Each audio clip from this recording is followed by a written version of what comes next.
De l'approche par objectif, l'on est parvenu à l'approche par compétence APC, un système d'enseignement introduit au primaire et au premier cycle du secondaire pour évaluer les compétences des apprenants.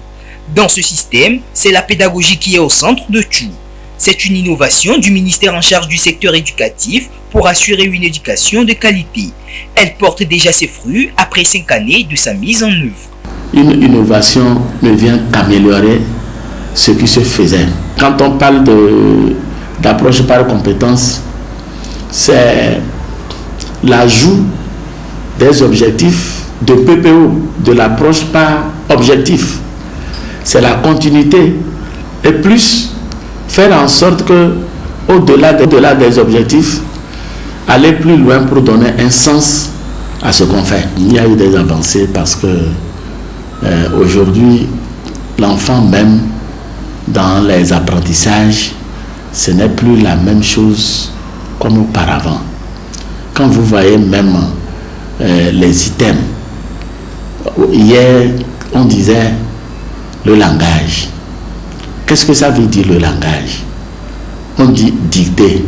Qu'est-ce que ça veut dire dicter? L'enfant prononce le mot dicter, il prononce le mot langage, on dit lecture. Il prononce le mot lecture, mais ça n'a pas de sens pour lui. L'approche par compétence donne un sens significatif à tout ce que vous faites. J'apprends à lire. Quand l'enfant prend un document, il dit que j'apprends à lire. Quand j'apprends à parler, donc c'est le langage.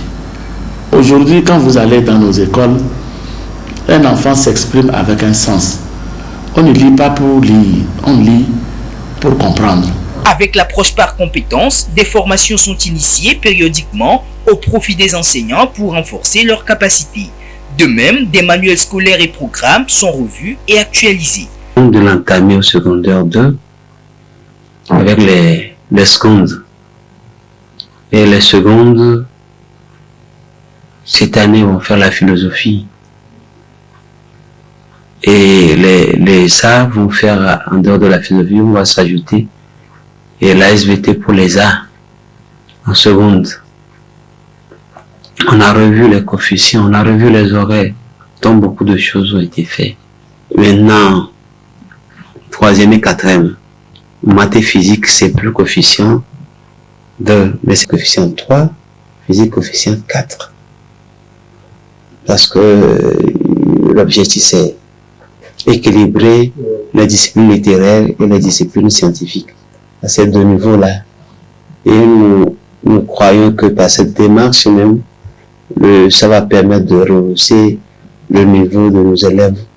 On a augmenté aussi les heures d'anglais, qui en temps étaient venus à 3 heures, de la 6e en 3e, sont ramenés aussi à 4 heures. Nous profitons de cette opportunité pour remercier notre ministre de tutelle qui a pris sur lui de faire appliquer et développer l'approche par compétence. Le ministère en charge du secteur éducatif entend poursuivre les actions afin d'étendre l'APC à tous les niveaux de l'enseignement.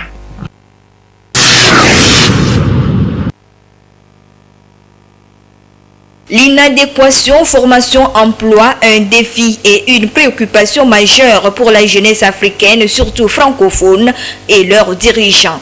Ce sujet fait objet de débats ces 10 dernières années face à l'augmentation du taux de chômage, à la difficulté pour les jeunes diplômés de s'insérer dans le milieu du travail et aux besoins non satisfaits des entreprises par manque de compétences adéquates.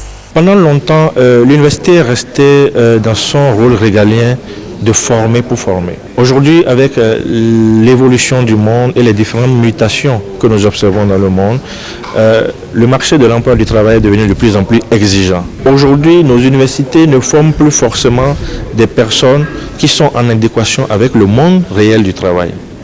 Il y a ce véritable défi qui se pose dans les universités africaines.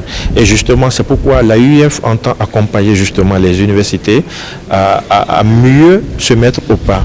Et c'est pour ça, dans notre stratégie 2021-2026, nous portons une attention particulière à la question de l'employabilité des jeunes et de l'entrepreneuriat. Pour éviter le déphasage entre la formation et les besoins des entreprises et résoudre le problème d'employabilité des jeunes sur le continent, des réformes dans le système d'enseignement sont indispensables. Nos différents gouvernants doivent changer les différentes politiques publiques liées à l'enseignement dans nos universités pour davantage introduire la notion de l'entrepreneuriat, pour au moins susciter l'émulation, donner l'envie à des étudiants qui vont dans les facultés classiques d'entreprendre.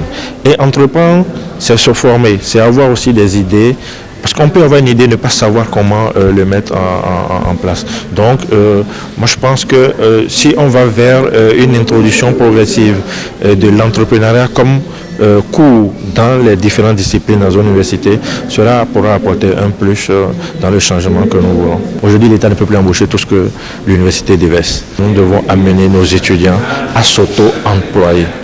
S'auto-employer veut dire avoir des idées novatrices, de bonnes idées pour pouvoir être compétitifs sur le marché. Les pays anglo-saxons ont réussi.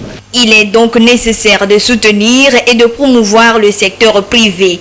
Aussi, l'enseignement technique et professionnel est à encourager.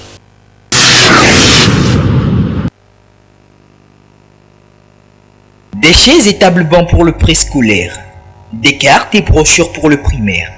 C'est le don offert par la commune Agouenivé 1 aux écoles primaires publiques à Nomé et Agouenivé Centrale.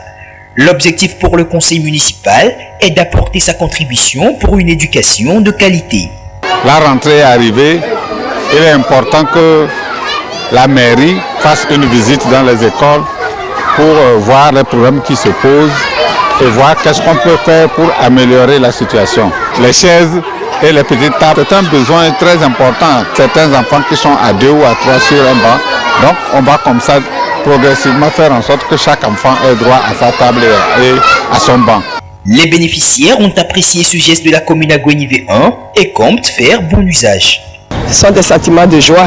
Il faut que chaque enfant ait une place assise afin de bien suivre les activités qu'on leur donne, les activités programmées pour eux. Je ne fais que remercier la mairie pour ce grand geste qui nous va droit au cœur et surtout qui donne la joie aux parents d'élèves et aux enfants. Nous avons tant de besoins et nous invitons la mairie à toujours continuer dans le même sens pour une éducation épanouie à tous les niveaux et surtout au niveau des tout-petits. Nous avons accueilli ça très favorablement et ils nous ont quand même donné quelques documents pédagogiques. C'est déjà important. Nous saluons cela et si ça peut continuer comme cela, c'est ensemble que nous tous, nous allons relever tous les défis dans notre système éducatif. Faisant d'une pierre deux coups, la délégation municipale a saisi l'occasion pour inviter les enseignants à se mobiliser pour l'opération Zéro Cataracte qui se tiendra dans les jours à venir dans la commune Agouenivé 1.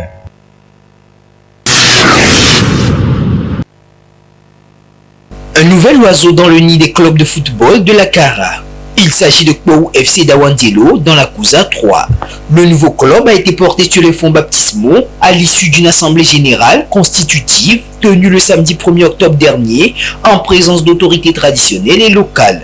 L'idée de la création de ce club, qui est de Bassuro Dabalo, président de l'association Action pour un développement intégral de nos communautés ADIC, est de contribuer de façon significative à l'émergence du football dans la région.